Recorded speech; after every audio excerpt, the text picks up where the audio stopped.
നമുക്ക് ആദർശിന്റെ നയനയുടെ നാളത്തെ നല്ലൊരു കഥ കേട്ടാലോ? അങ്ങനെ നാളത്തെ കഥയില് നവ്യ ജ്വല്ലറിയുടെ ഒരു പരസ്യത്തിന് എഗ്രിമെന്റ് വെക്കാനായിട്ട് പോവാണ്. അപ്പം ഹാളിലേക്ക് വന്നു കഴിഞ്ഞപ്പത്തിനും അവിടെ അവന്തികയും ജലജയൊക്കെ ഉണ്ട്. അങ്ങനെ നവ്യനെ കണ്ടു കഴിഞ്ഞപ്പത്തിനും ജലജ എന്നിട്ട് ചോദിച്ചു, അല്ല മോളെ, നീ ഇത് എങ്ങോട്ടേക്കാന്ന് ചോദിക്കണം. അമ്മേ, എനിക്കൊരു പരസ്യത്തിന്റെ കാര്യത്തിന് വേണ്ടി പോണെന്ന് പറയണം. അത് കേട്ട് കഴിഞ്ഞപ്പത്തിനും അവന്തിക അങ്ങോട്ട് വന്നിട്ട് ചോദിച്ചു, അല്ല, ഞാനൊരു കാര്യം ചോദിച്ചിട്ടാ നവ്യേച്ചി. അനന്തപുരി ജ്വല്ലറിയുടെ എതിരാളികളാണല്ലോ ഈ പറയുന്ന ജ്വല്ലറി. അപ്പൊ അവർക്ക് വേണ്ടിയിട്ട് നവ്യേച്ചി പരസ്യത്തിലൊക്കെ അഭിനയിക്കാൻ പോയെന്ന് കേട്ടല്ലോ.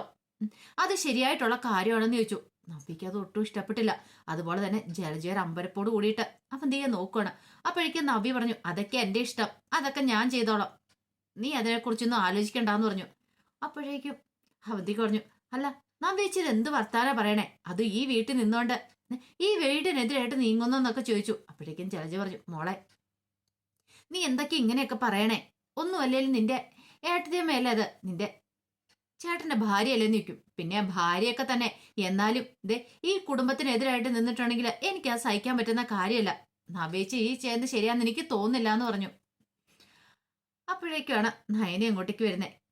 നയന വരുന്ന സമയത്ത് അവന്തിക നവ്യയോട് പറഞ്ഞു, എന്നാലും ചേച്ചിക്ക് എങ്ങനെ തോന്നി അങ്ങനെ പോയി അഭിനയിക്കാനായിട്ടൊക്കെ എന്നൊക്കെ പറഞ്ഞ് കുറ്റപ്പെടുത്തുവാണ്. നവ്യ പറഞ്ഞു, നീ നിന്റെ കാര്യം നോക്കിയാൽ മതി. പിന്നെ അവൾ അയർലൻഡിൽ പോയി പഠിച്ചിട്ട് വന്നപ്പം വലിയ ആളായെന്ന അവളുടെ ഭാവം, നീ ആരാന്ന നിന്റെ വിചാരം എന്നൊക്കെ പറഞ്ഞ് ദേഷ്യപ്പെട്ട് ഇറങ്ങി പോകാൻ തുടങ്ങുകയാണ്. ആ സമയം നയന അവന്തിയോട് പറഞ്ഞു, അവന്തിയെ പറഞ്ഞിട്ടൊന്നും കാര്യമില്ല, ചേച്ചിയുടെ ഭർത്താവും കൊള്ളാം, അമ്മായിമ്മയും കൊള്ളാം, എല്ലാം കണക്കാ. കണ്ടില്ലേ ചേച്ചിനെ ഇങ്ങനെ ഉന്തിത്തള്ളി വിടുന്ന ഈ പറയുന്ന അമ്മായിമ്മയും പിന്നെ അബിയൊക്കെ ചേർന്നിട്ടാന്ന് പറയാണ്. അത് കേട്ടപ്പോ അവന്തിക ജലജയോട് ചോദിച്ചു, സത്യമാണോ അമ്മേന്ന് ചോദിക്കുക. പിന്നെ എനിക്ക് ഇതിനകത്ത് യാതൊരു പങ്കുമില്ലെന്ന് പറഞ്ഞു. അപ്പച്ചി വെറുതെ കള്ളത്തരൊന്നും പറയണ്ടെന്ന് പറയണം. അപ്പോഴേക്കും നവ്യ എന്ത് ചെയ്തു, നവ്യ ചാടത്തുള്ളി അങ്ങോട്ട് പുറത്തേക്ക് ഇറങ്ങിയോട് പോയി. ഈ സമയത്ത് അവന്തിക ജലജയോട് പറഞ്ഞു, അമ്മേ, അഭിയേട്ടനും നവ്യേച്ചിയും ചെയ്യുന്നതിനൊക്കെ ഇങ്ങനെ കൂട്ടുന്നിട്ട് ഒന്നും ഒരു കാര്യമില്ല. ഈ കുടുംബത്തിനെതിരായിട്ട് നിന്നിട്ട് മുന്നോട്ട് പോകാന്ന് കരുതുന്നുണ്ടോ? മുത്തശ്ശനെ എപ്പോഴാ അടിച്ചിറക്കണേന്ന് അറിയത്തില്ല എന്ന് പറയണം. അപ്പോഴേക്കും ജലജയ്ക്ക് ദേഷ്യമായി. ഇവള് അയർലൻഡിൽ പോയി വന്നതിന് ശേഷം ആകെപ്പാടെ മാറിയിരിക്കുന്നു. എന്തൊക്കെയാ ഇവള് പറയണേ? പോകുന്നതിന് മുമ്പ് ഇങ്ങനെയൊന്നും ആയിരുന്നില്ല. ഇങ്ങനെയാണോ ഇവളെ പഠിപ്പിക്കാൻ വരണ്ടായിരുന്നു? ഇവളിപ്പോ അനന്തപുരിക്കാരോടൊപ്പം ചേർന്നിരിക്കുക. ഇവള് വന്നു കഴിഞ്ഞിട്ടുണ്ടെങ്കിൽ തനിക്കൊരു താങ്ങും തണലും ആകുന്ന കരുതിയതാ. പക്ഷെ ഇപ്പോഴങ്ങനെയൊന്നും അല്ല. അതൊന്നും സഹിക്കാൻ പറ്റുന്നുണ്ടായിരുന്നില്ല ജലജയ്ക്ക്. പക്ഷെ ആ സമയത്തൊക്കെ അവന്തിക മനസ്സിൽ സന്തോഷിക്കുകയാണ്. അതെ, എല്ലാരെയും വളച്ചെടുക്കണം, താൻ പറയുന്ന രീതിയിൽ എല്ലാരെയും കൊണ്ടുവരണം. ഇനി കുറച്ച് നാൾ ഇങ്ങനെ അങ്ങോട്ട് പോട്ടെ, തന്റെ അച്ഛന്റെ ആഗ്രഹം പോലെ താൻ ഇവിടെ പ്രവർത്തിച്ചേ മതിയാവുള്ളൂ എന്നൊക്കെ മനസ്സിൽ ചിന്തിച്ചു. ഇതേ സമയത്ത് അഭി മുറിന്ന് പുറത്തേക്ക് വരികയാണ്. അപ്പോഴാണ് ദേവേനെ അങ്ങോട്ട് ചെല്ലുന്നത്. ദേവേനെ ചെന്നിട്ട് ചോദിച്ചു, നീ ഏതെങ്ങോട്ടാടാ? ഞാനൊരിടത്തേക്കുമില്ല, അങ്ങനെ അങ്ങോട്ട് വാ, കുറച്ച് പണിയുണ്ടെന്ന് പറയാണ്. അല്ല, എന്താ അമ്മായി പണിയോ? എനിക്കോ? എടാ, നിനക്കിവിടെ പ്രത്യേകിച്ച് പണിയൊന്നുമില്ലല്ലോ, ജ്വല്ലറിയിലേക്ക് പോകണ്ട, വേറെ ഒരിടത്തും ജോലിയില്ല. നീ ഇവിടെ വെറുതെ ഇരുന്നിട്ടുണ്ടെങ്കിലേ ശരിയാകത്തില്ല. നിനക്ക് ചില ഇളക്കങ്ങളൊക്കെ തോന്നും, ചിലപ്പോ കണ്ട പെണ്ണുങ്ങളെയൊക്കെ വിളിക്കാൻ തോന്നും. അങ്ങനെ വിളിച്ച് വിളിച്ച് കണ്ടവളുമാരുടെയൊക്കെ കൂടെ പോകാൻ തോന്നും. അതിന്റെ ആവശ്യമില്ല. എന്തെങ്കിലും ജോലി ഉണ്ടെങ്കിലേ നിനക്ക് ഇമാതിരി ചിന്തകളൊന്നും ഉണ്ടാകത്തില്ല. അതുകൊണ്ട് ഞാൻ പറയുന്നങ്ങൾ അനുസരിക്കാൻ പറഞ്ഞു. അപ്പോഴേക്കും അഭി പറഞ്ഞു, അയ്യോ അമ്മായി, എനിക്ക് പഴയ സ്വഭാവമൊന്നും ഇല്ല, ഞാനിപ്പം നന്നായെന്ന് പറയാം. പിന്നെ നീ നന്നായെന്ന് ഞാൻ വിശ്വസിക്കണം? എടാ, അത് ഈ ജന്മത്തെ ഞാൻ വിശ്വസിക്കാൻ പോകുന്നില്ല. നീ നിന്റെ അമ്മയൊന്നും ഒരിക്കലും നന്നാവുന്നില്ല. പിന്നെ ഇപ്പൊ നിന്റെ പെങ്ങള് വന്നിട്ടുണ്ടല്ലോ അവന്തിക, അവൾക്ക് എന്തൊക്കെയോ ഒരു മാറ്റം ഉണ്ടെന്ന് തോന്നേ അയർലൻഡിൽ നിന്ന് വന്നതിന് ശേഷം. നിന്നെ പോലെയൊന്നും അല്ല, കുറച്ച് മാറ്റം സംഭവിച്ചിട്ടുണ്ട്. അതുകൊണ്ട് മര്യാദയ്ക്ക് ഞാൻ പറയുന്നതൊക്കെ നീ അനുസരിച്ചോണം, അല്ലെങ്കിൽ ഉണ്ടല്ലോ പിന്നെ അറിയാലോ നവ്യയുടെ സത്യങ്ങളൊക്കെ ഞാൻ കൂടെ പറയുമെന്ന് പറഞ്ഞു. അബിക്ക് എന്ത് ചെയ്യണമെന്ന് അറിയില്ല. അബി ആകെപ്പാടെ വല്ലാത്തൊരവസ്ഥയായിപ്പോയി. പിന്നീട് ദേവേനി അബിക്ക് കുറച്ച് പണിയൊക്കെ കൊടുത്തു. അബി അതെല്ലാം ചെയ്ത് മടുത്തം കൂടെ വരുമ്പത്തേനും ജലജ അവിടെ നിൽക്കുന്നുണ്ട്. ജലജ അടുത്ത് നിന്നിട്ട് ചോദിച്ചു, അല്ലമ്മേ, ഈ അവന്തേക്ക് അത് എന്ത് പറ്റിയെന്ന് ചോദിക്കാം. എടാ, എനിക്ക് അതാ അറിയത്തില്ലാത്തേ, അവൾക്ക് ആകെപ്പാടെ മാറ്റോ, നമ്മളൊന്നും മൈൻഡ് പോലും ചെയ്യുന്നില്ല.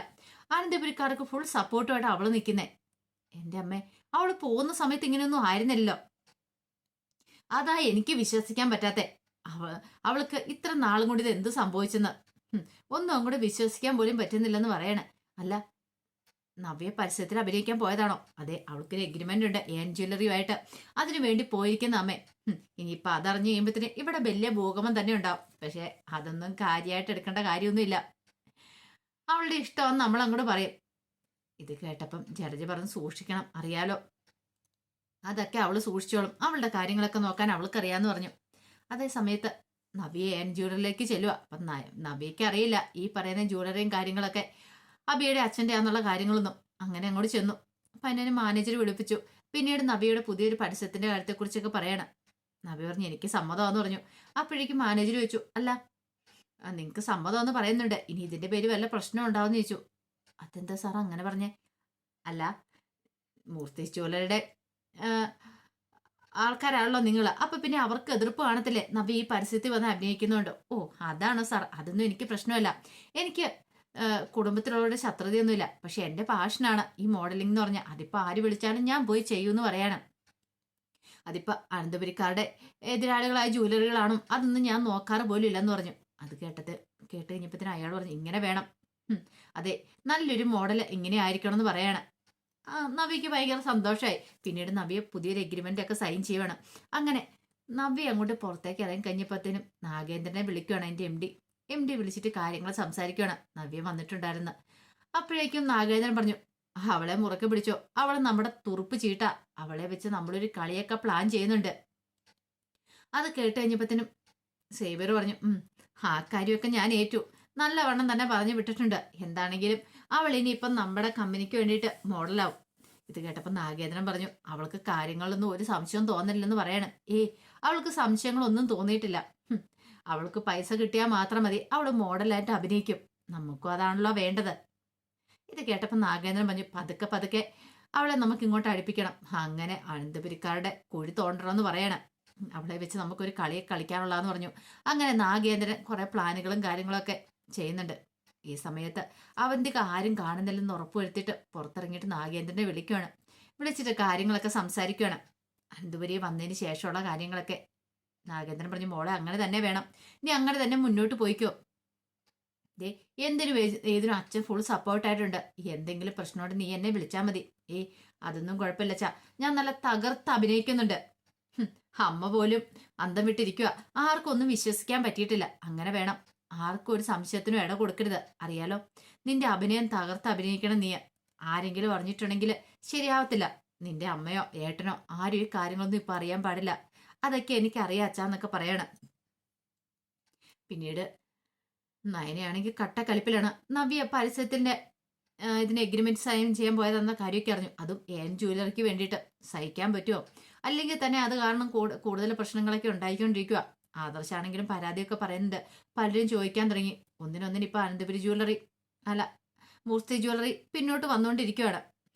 അപ്പൊ ആ സമയത്താണ് വീണ്ടും നവ്യ ഇങ്ങനെ ഒരു പണി കൊടുക്കുന്നത്. അങ്ങനെ നവ്യ അങ്ങോട്ട് വന്ന് കയറി കഴിഞ്ഞപ്പോഴത്തേനും നയനെ അവിടെ ഉണ്ടായിരുന്നു. നയനയ്ക്ക് സഹിച്ചില്ല. നയന ചോദിച്ചു, നവ്യേച്ചി കാണിക്കുന്നത് ശരിയാന്ന് തോന്നുന്നുണ്ടോ എന്ന് ചോദിച്ചു. എന്ത്? അല്ല ചേച്ചി ഇപ്പം ഏൻ ജ്വല്ലറിക്ക് വേണ്ടിയിട്ട് പുതിയ പരസ്യത്തിൽ അഭിനയിക്കാൻ വേണ്ടി എഗ്രിമെന്റ് ചെയ്യാൻ പോയതല്ലേ, അതുകൊണ്ട് നിനക്കെന്താ പ്രശ്നം? ചേച്ചി ആ ചെയ്യുന്നത് ശരിയാന്ന് തോന്നുന്നുണ്ടോ? ഒന്നുമല്ലേലും മൂർത്തി ജ്വല്ലറിയുടെ എതിരാളികളല്ലേ ഏൻ ജ്വല്ലറി. അതെ, എനിക്കതൊന്നും അറിയേണ്ട കാര്യമൊന്നുമില്ല. ഞാൻ മോഡലാണ്. ആര് പറഞ്ഞാലും ഞാൻ മോഡലെയും പരസ്യത്തിലൊക്കെ അഭിനയിക്കുകയും ചെയ്യും. ഇത് കേട്ടതും നയന പറഞ്ഞു, ചേച്ചിയോട് എത്ര പറഞ്ഞാലും ചേച്ചിയുടെ തലയിലേക്ക് കയറത്തില്ലല്ലേ എന്ന് ചോദിച്ചു. അപ്പോഴേക്കും ദേവേനി വന്നിട്ട് ചെന്താ മോളെ പ്രശ്നം? പ്രശ്നമല്ലേ ഈ നിൽക്കുന്നേ. ചേച്ചിയോട് എത്ര പറഞ്ഞാലും ചേച്ചിയുടെ തലയിലേക്ക് കയറത്തില്ല പരസ്യത്തിൽ അഭിനയിക്കാൻ പോലെന്ന്. അതിപ്പോ വേറെ ആരുടെ പരസ്യത്തിൽ വേണമെങ്കിലും അഭിനയിക്കാൻ വയ്ക്കോ. പക്ഷെ ഏൺ ജ്വല്ലറിയുടെ പരസ്യത്തിൽ അഭിനയിക്കാൻ പോയിട്ടുണ്ടെങ്കിൽ നാട്ടുകാരെന്ത് പറയും? എതിരാളികളായി നിൽക്കുന്ന സമയത്ത് അങ്ങനെ ചെയ്യുന്നത് ശരിയാണോ? അല്ലെങ്കിൽ തന്നെ ഇപ്പൊ ആൾക്കാരൊക്കെ ഓരോന്ന് പറഞ്ഞു തുടങ്ങിയിട്ടുണ്ട്.